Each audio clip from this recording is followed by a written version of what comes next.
Ignition sequence starts. 6, 5, 4, 3, 2, 1, 0. Liftoff. We have a liftoff.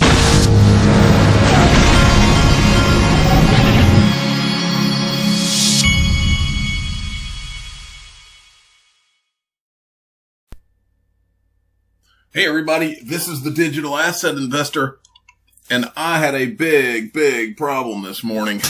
I took my son to Chick-fil-A. I got myself a large black coffee from Chick-fil-A.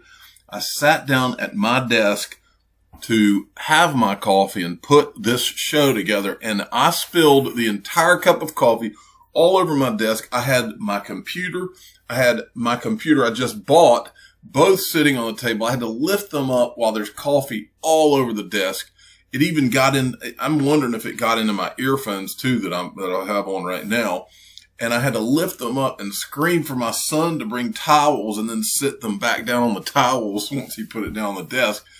Everything's drying out. It all smells like coffee, which I have no problem in. It's the best smell in the world in the morning. But man, it was almost a disaster, and I think that I was able to it did not mess up my computers or anything, and so I am really hoping that I got lucky on this one, and I think I did. But it was not some coffee, it was the entire thing of coffee right on my desk, right where my computers are. It just happened I got lucky and it didn't dump towards the direction of the computers. Instead, it dumped in the other direction. So that's how my morning started, but hopefully a good show will make up for it. So, we're looking at the market here. We're still above $1 trillion, but nothing much is going on with the market. So I'm going to move along.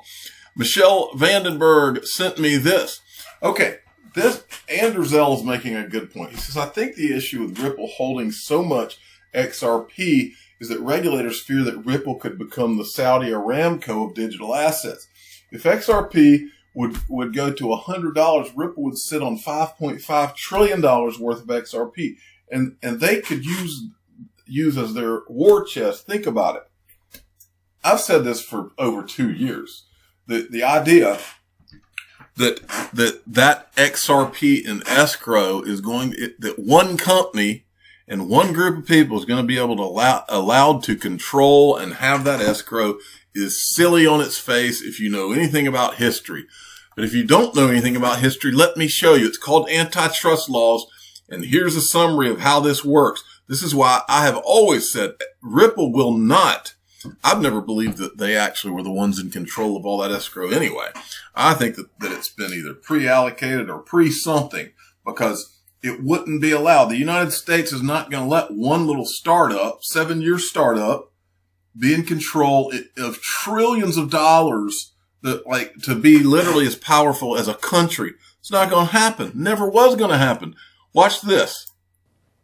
From the railroads to sugar and oil companies, monopolies dominated the early U.S. landscape. They used their market power to fix prices, stamp out competition, and control trade through organizations called trusts. These were the robber barons meeting in expensive office suites and deciding this is how we're going to run this market. We're in charge. Legal scholar Jillian Hadfield says advocates of antitrust laws argued the economy needed competition to be successful. And in 1890, the Sherman Antitrust Act became the law of the land, making it illegal to restrain trade or form monopolies. The Sherman Act says exactly every trust or combination or contract, any way of controlling markets is illegal. What they were trying to do was level the playing field for everybody so that everyone would have a chance to compete in a particular industry and make money. Familiar, doesn't it? American history professor Tom Devine explains that under the administration of Teddy Roosevelt in 1901,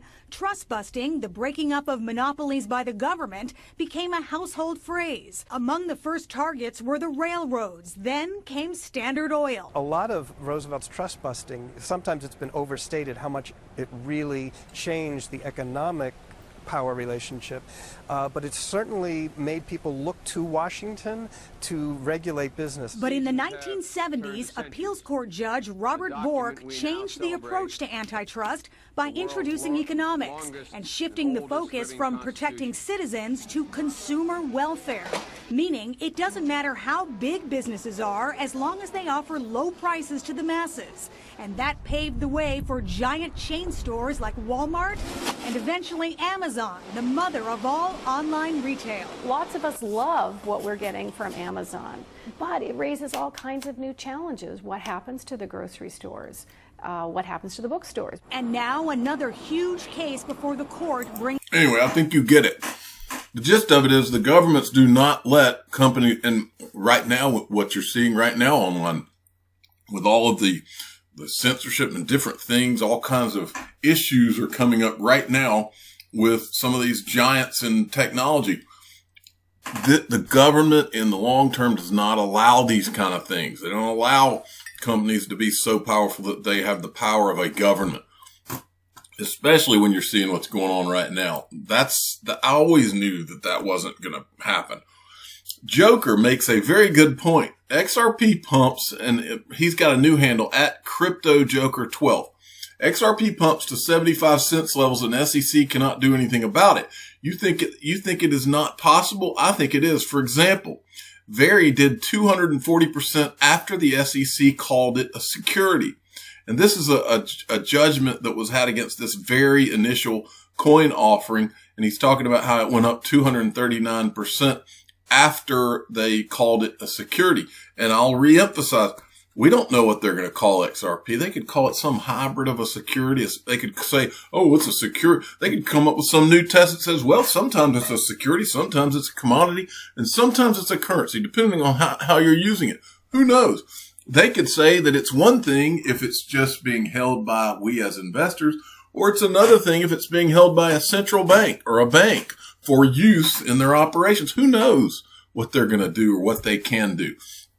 Okay, but look, just to emphasize that he's right about this, this is the SEC and settlement talks with fraudulent ICO organizer. And remember, they're not even accusing Ripple of any kind of fraud. They're not accusing anybody of fraud in relation to XRP.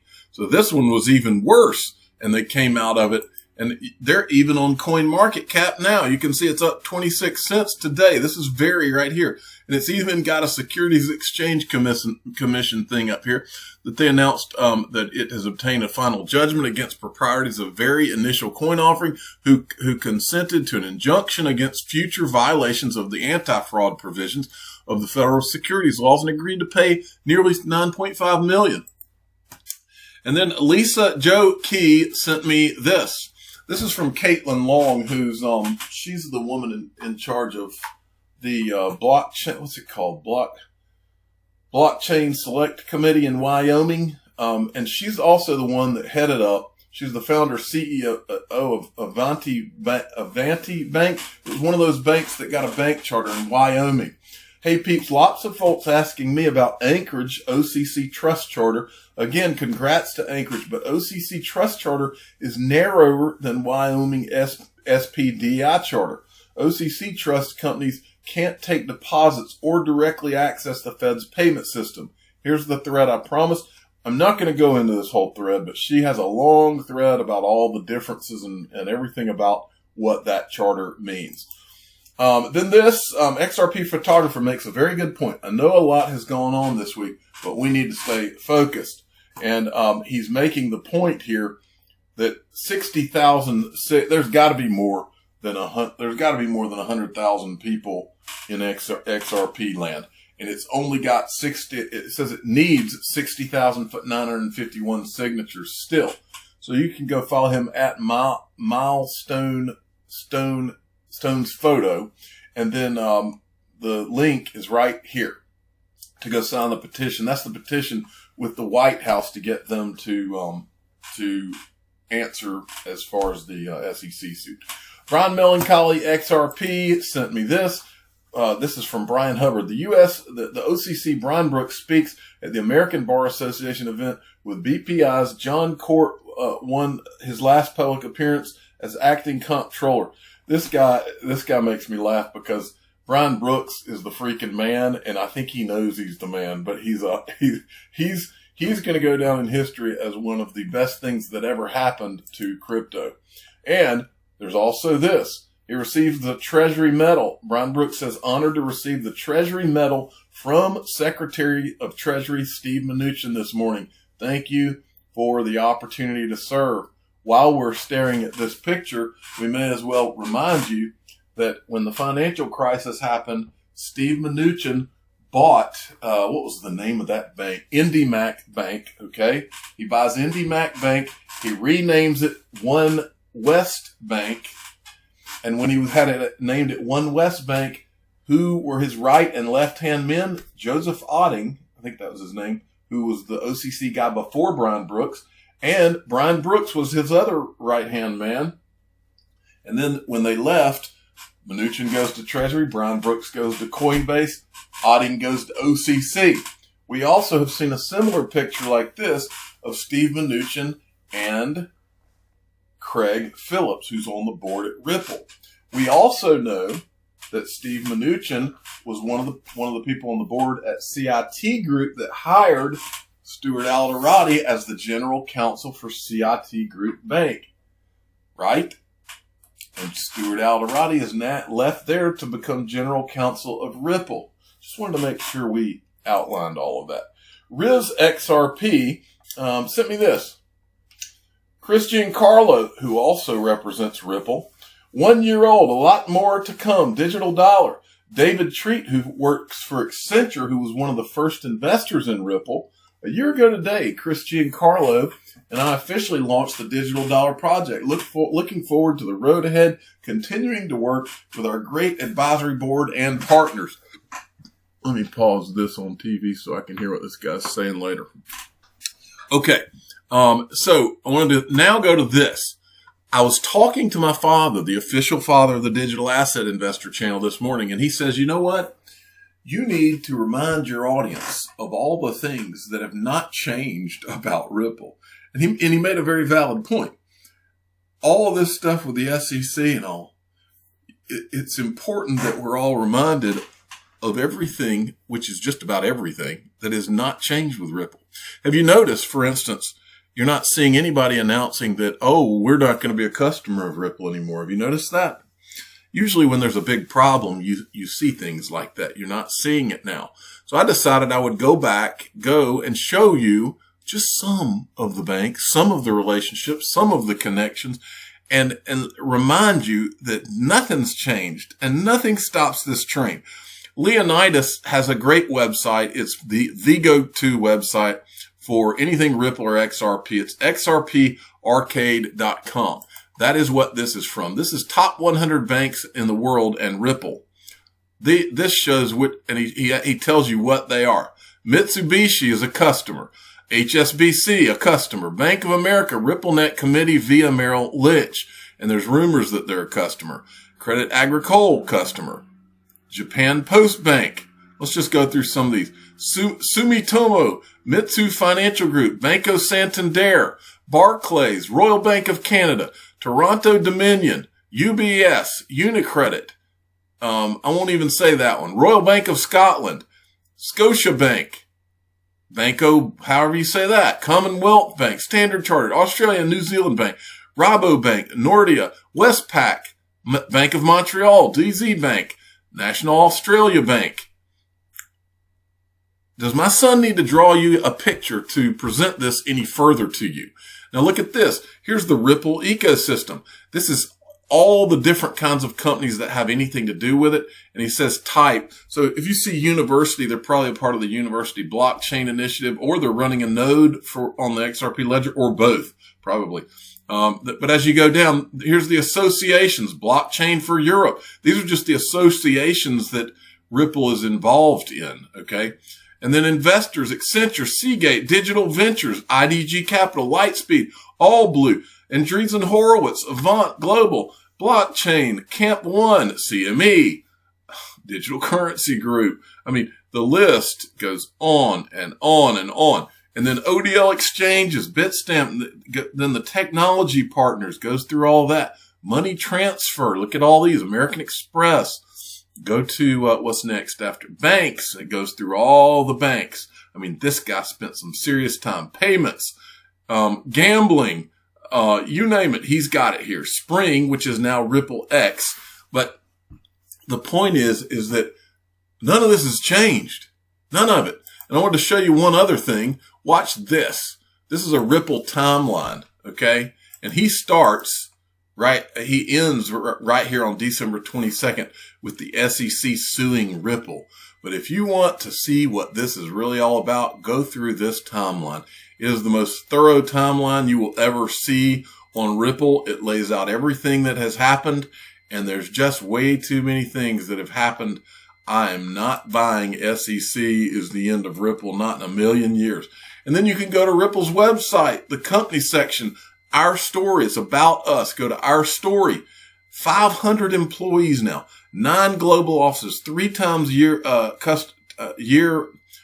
over year customer growth. And then when you go down here, they've got their own timeline that they show you, and they show hundreds of customers run on RippleNet and show you some of them right here. PNC Bank, American Express.